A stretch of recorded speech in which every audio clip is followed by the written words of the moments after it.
Alors nous allons maintenant créer un formulaire pour une macro. Donc là je vais aller dans la partie programmation de macro. Je vais créer une macro de test. Créer. Donc là je me retrouve avec un code par défaut. Et pour pouvoir créer un formulaire, je vais me mettre dans l'espace module de mon projet qui concerne en fait tous les documents Word, puisque ça correspond au modèle normal. Je fais bouton droit dessus, et là j'ai insertion user form. Donc quand je fais insertion user form, vous avez un espace pour concevoir votre interface graphique. Alors là par exemple, je vais mettre un champ texte et je vais mettre un bouton. Donc après j'ai dans la partie propriété, j'ai la possibilité de changer ce qui est affiché. Donc là je vais avoir la partie font, caption, donc ça c'est le titre, donc là je vais l'appeler test.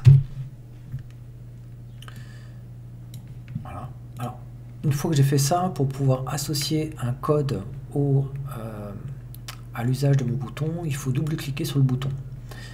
Et là, vous avez l'environnement programmation qui vous crée un code particulier qui s'appelle command button 1 underscore click, qui veut dire que pour le bouton commande button 1, ça c'est son nom quand on regarde dans l'interface graphique, j'ai une action clic et le code sera invoqué lorsque je vais appuyer sur le bouton. Alors là, ce que je vais faire, c'est par exemple, je vais mettre sélection insert after test. Alors là, je ne sais pas si je peux exécuter le formulaire. Oui. Alors, je vais appuyer sur tester et vous voyez que ça insère le texte que j'avais précisé dans le code au niveau de mon curseur. Donc là maintenant je reviens dans l'environnement de programmation. Par contre, si je repasse au niveau de ma macro, c'est-à-dire que je fais afficher les macros, je fais exécuter ma macro, elle ne fait rien, cette macro. Alors pourtant j'ai créé un formulaire. En fait, il faut préciser dans le code de la macro que vous voulez afficher un formulaire. Le formulaire, il a un nom. Quand on le crée, il s'appelle ici userForm1. Donc userForm1, ça devient un objet qui est à disposition. Et à l'intérieur, j'ai une méthode qui s'appelle show. Voilà. Maintenant, si je réexécute ma macro, je vais exécuter. Là, il affiche bien le formulaire avec la possibilité d'effectuer mon action. Alors maintenant, si je veux récupérer le contenu de mon texte, c'est-à-dire que dans le formulaire, j'ai mis un champ texte et je voudrais par exemple l'insérer au moment où je clique sur le bouton. Alors, c'est comme pour tous les éléments graphiques que l'on ajoute dans le formulaire, ça a toujours un nom. Là, on voit le nom s'appelle textbox 1. Donc en fait, ça correspond à un objet qui est créé. Et si je veux récupérer le texte, j'ai une propriété qui s'appelle texte. Alors je peux me créer une variable. Par exemple, je vais l'appeler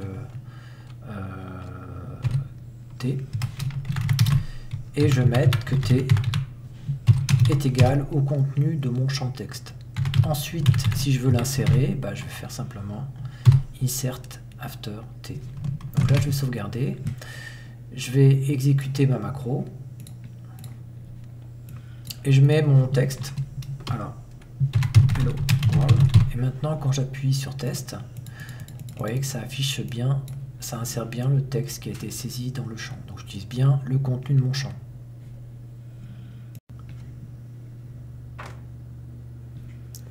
Alors, autre possibilité, c'est que je pourrais souhaiter fermer la boîte de dialogue suite à l'action du bouton test. Dans ce cas-là, je vais repasser par le nom de mon formulaire, c'est userForm1.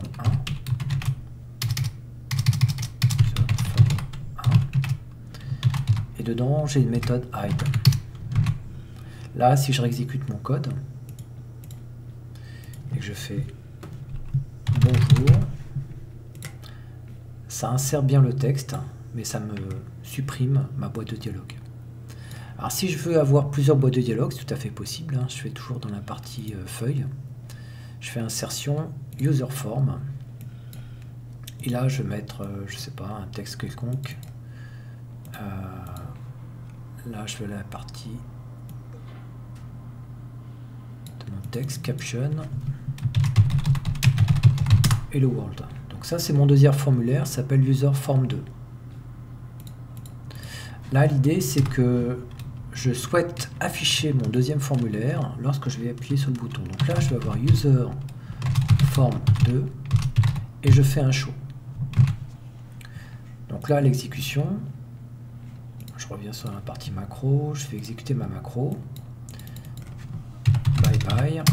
Donc là ça va fermer mon formulaire User Form 1 et ça va m'ouvrir le deuxième formulaire. Vous voyez que le deuxième formulaire il s'ouvre avec le message que j'avais mis Hello World.